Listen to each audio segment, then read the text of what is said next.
Se llama en medicina el diagnóstico, ¿sí? Lo primero que uno tiene que hacer para atender a un paciente es hacer un diagnóstico. La persona llega con un dolor y se siente mal, y entonces en la casa dice: me siento mal, ¿verdad? Y estoy mal, me siento mal, estoy enfermo, voy a ir con el doctor. Pero cuando llega con el doctor le pregunta: ¿en dónde es el dolor?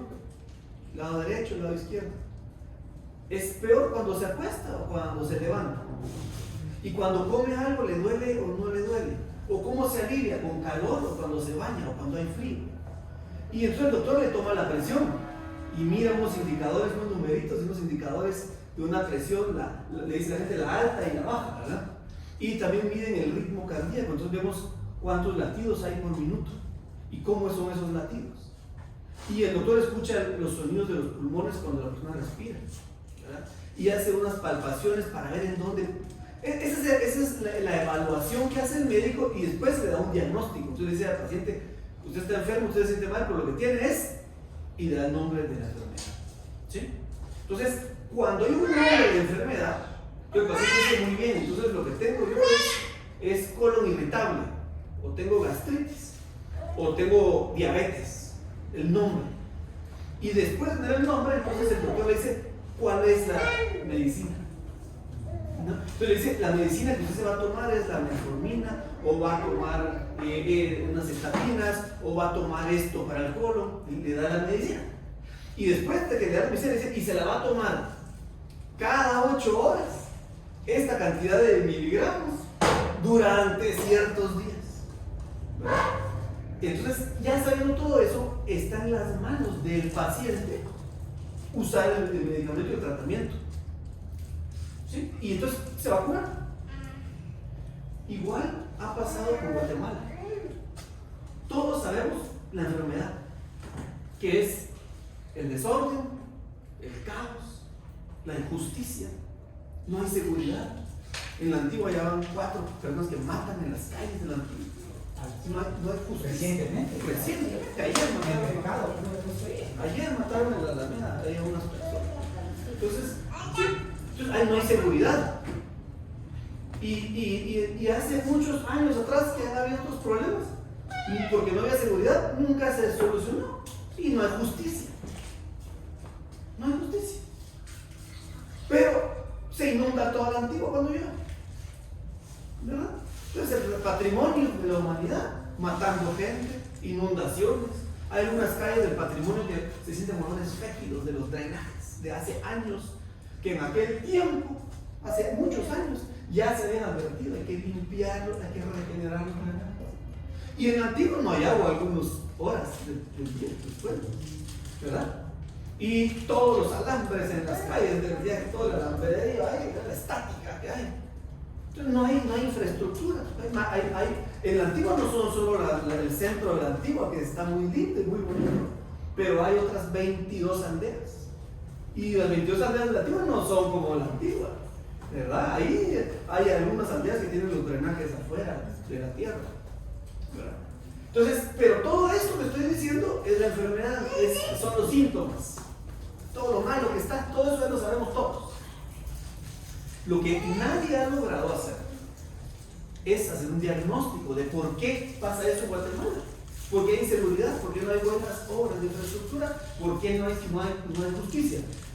Todos hablan de todas las enfermedades del país, pero hay que darle nombre a esa enfermedad, hay que hacer el diagnóstico.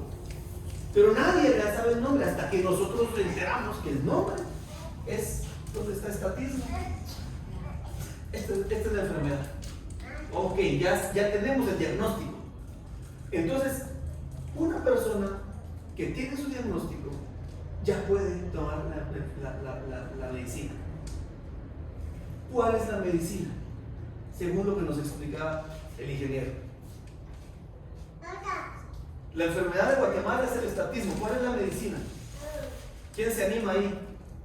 Entonces la medicina, para cambiar el estatismo, que es de donde sale toda la corrupción, fíjense, es del estatismo. Y para cambiar eso, la medicina, entonces, es esto: derogar las leyes.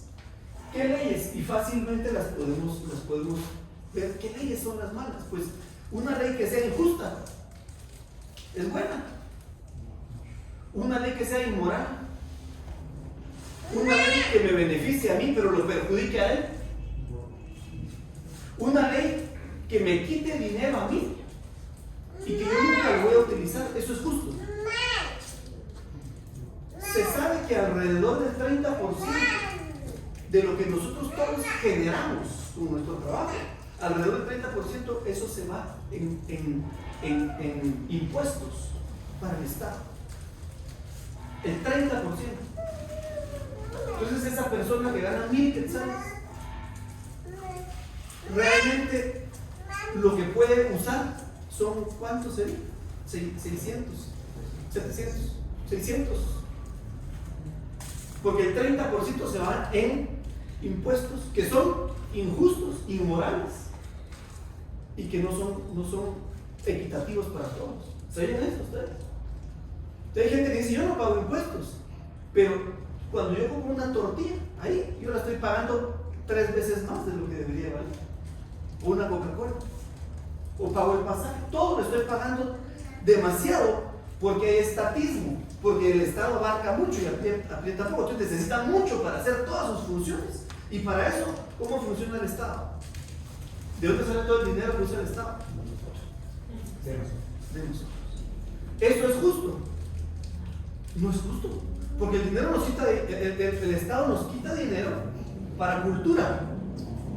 ¿Quiénes de ustedes aquí gozan de la cultura que les da el Estado? ¿Verdad? Y nos quita dinero para cuestiones de carreteras, para el mejoramiento de carreteras. Yo creo que eso no es lógico que no se ve. Y nos quita para un montón de cosas que nosotros nunca lo vamos a ver. Entonces es injusto, es inmoral. Y así es como funciona el estatismo. Entonces, si el Estado deja de hacer un montón de cosas que no le compete hacer, o sea que se reduce sus funciones, que es lo que decía el ingeniero, va a haber más dinero. ¿Sí? ¿En dónde va a quedar ese dinero? En nuestro bolsillo. Si el Estado ya no tiene que hacer las 50 funciones que actualmente hace, sino que solo tiene que hacer 3, entonces resulta que habría un excedente de ¿qué? 47 funciones convertido en dinero nuestro que estaría en nuestra bolsa.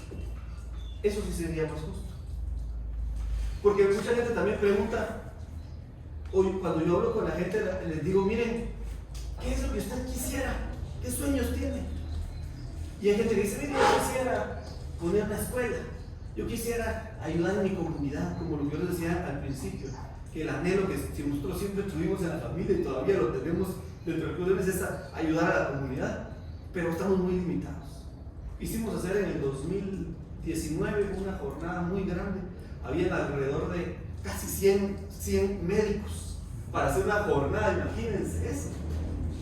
Miles de personas hubieran podido haber llegado a que nos atendiéramos bien, solo todos profesionales. Pero las leyes malas nos pidieron 45 requisitos de una cosa y otros 25 de otra cosa. Y entonces para poder hacer esa jornada, cada uno de los médicos tenía que hacer como 2 semanas de dejar de trabajar para poder reunir los papeles. ¿Eso les parece justo? Yo creo que no es justo. Todos los médicos queremos apoyarlos, pero no nos dejan. Y hay gente que quiere hacer colegios o escuelas. Y cuando usted vaya a preguntar qué requisitos hay, no se puede, prácticamente no se puede, por las leyes excesivas e injustas. Entonces lo que nos corresponde hacer a nosotros por nuestras comunidades, por nuestras familias empezando, no podemos. Porque imagínense que tuviéramos ese 30% que el gobierno nos suprime de nuestros ingresos, que lo tuviéramos en la bolsa. ¿Será que no ayudaríamos a nuestros familiares que tienen necesidad? Claro que lo ayudaríamos, pero tenemos mucha impotencia y frustración, porque vemos a nuestros familiares con necesidad y no tenemos para ayudarlos. Pero para el gobierno tenemos para darles mes a mes, todos los días que trabajamos. Trabajamos 8 horas y de esas 8 horas una tercera parte es entera para el gobierno. Qué bien que nos quedara a nosotros para darle a nuestra comunidad, a nuestra familia. Entonces, la medicina de la enfermedad es derogar las leyes malas, lo que decía el ingeniero. Aquí ustedes tenemos que sentirnos muy bien y muy satisfechos, porque ahora ya sabemos que si hay algo que se puede hacer, sí hay algo que podemos hacer. Y lo que tenemos que hacer es entonces, bueno, favorecer que esas leyes se deroguen. Pero no lo va a poder hacer la alcaldesa ni el alcalde que venga, ni el presidente tampoco. O sea, exigirle a la alcaldesa o al alcalde que venga, y no es por digamos, querer solapar nada, ¿verdad? Pero exigirle al alcalde que haga algo es un poco iluso, pues, porque él solo puede hacer lo que le permite la ley, nada más. Entonces, todo lo que los alcaldes dicen que van a hacer, todos no lo van a poder hacer, por mucho que tengan voluntad, porque solo pueden hacer lo que la ley les permite. ¿Sí o no? No, si no, o sea, es una ilegalidad. Entonces, muchas veces hay gente que llega con buenas intenciones, como alcaldes, pero no lo hacen, lo que decía el ingeniero de Sonido, frustración tremenda, porque no pueden hacer lo que quisieran hacer. Posiblemente, imagino que candidatos a alcaldes que tal vez tengan la voluntad de hacer las cosas y ni siquiera saben que a la hora ya de estar postulados, ya estar en un lugar, no pueden. Exacto, no pueden hacerlo, exactamente. Pasa mucho, no pueden hacer sí. nada. Sí, porque hay mucha gente que va a querer ser alcalde con la voluntad de deseo, pero no lo va a poder hacer porque está sujeto a las leyes. Es como el presidente. O sea, el presidente llega y él está sujeto a las leyes del país también. Y los ministros están sujetos a las leyes. Entonces, el presidente le pone una orden al ministro. ¿Y qué hace el ministro si la ley no le permite? No puede hacer nada. Adelante. ¿Cómo derogar? ¿Cómo derogar? Nosotros, como personas particulares, lo que podemos hacer es votar por un candidato a diputado, porque los que derogan son los diputados, ¿sí? En el Congreso. Entonces tenemos que ver quién de los diputados quiere ir a derogar las leyes inmorales, malas, injustas. Esa es la respuesta. Entonces lo que tenemos que hacer nosotros es ponerle el ojo a los candidatos a diputados que van a estar y preguntarles, mire, con todas esas leyes que nos empobrecen y que son injustas y que son inmorales y que nos impiden desarrollarnos y ser libres y nos quitan nuestra libertad. Y no, situación ya postulado, ya estando en el lugar, ¿cómo poder obligar a que lo hagan? Porque ofrecer no les va a pasar nada. En principio, don Carlos, si me permitís, rápidamente, el problema es que ni siquiera lo ofrecen. Ni siquiera lo ofrecen. Porque no saben que ese es el diagnóstico y que ese es el problema. Ese es el problema. No saben y no quieren. Y por tanto, aunque puedan hacerlo, no saben ni quieren hacerlo. Porque lamentablemente su mentalidad no les permite entender el problema, que es lo que nosotros estamos tratando de hacer. Ayudarles a entender el problema y a identificar la verdadera solución. Y para llegar a derogar estas leyes, ¿cuántas personas de un Congreso tendrían que estar de acuerdo a la mayoría? Tiene que ser la mitad más uno, ¿ah? Sí, para poder derogar una ley. Sí, depende de la ley. Hay leyes que son constitucionales y necesitan 2/3 partes de la cantidad de diputados. ¿Quién sabe cuántos diputados hay en el Congreso? 158. Casi. 158 hasta hace 4 años. 160 diputados. 160 ahorita. Para derogar una ley constitucional se necesitan 108 votos. ¿Sí? Son 2/3 partes de esa cantidad. Para derogar otras leyes se necesita mayoría simple, mitad más 1. José, 81 votos. ¿Verdad? Pero ahí está, ya vamos entendiendo y vamos entrando a conocer la verdadera solución, mis amigos. Que la solución no está en el Palacio Municipal. Eso ya, aceptemos. Ahí no está la solución. No sé si hay otra pregunta, por favor, porque entonces se nutre más la... Bueno, pues entonces yo diría que don Carlos, que sabe, puede llevar el mensaje a más personas. Cada uno de nosotros hablemos de esto con la gente que conozcamos. Y ya entendí dónde está la cosa. Y ahora ya hay un dicho que dice: conoceréis la verdad y la verdad os hará libres. Nosotros a partir de hoy, todos los que estamos aquí, ustedes, a partir de hoy, ya sabemos cómo es la cosa. Y ya tranquilo, pues relajémonos con el tema municipal del presidente, ¿sí? Y entonces yo creo que todos nosotros, como yo decía al principio, tenemos ese deseo de ver que nuestra familia primero esté mejor, y la comunidad, y etc. Y eso se puede lograr. Otros países lo han hecho. ¿Cómo han hecho riqueza los otros países que han salido del estatismo? Haciendo esto.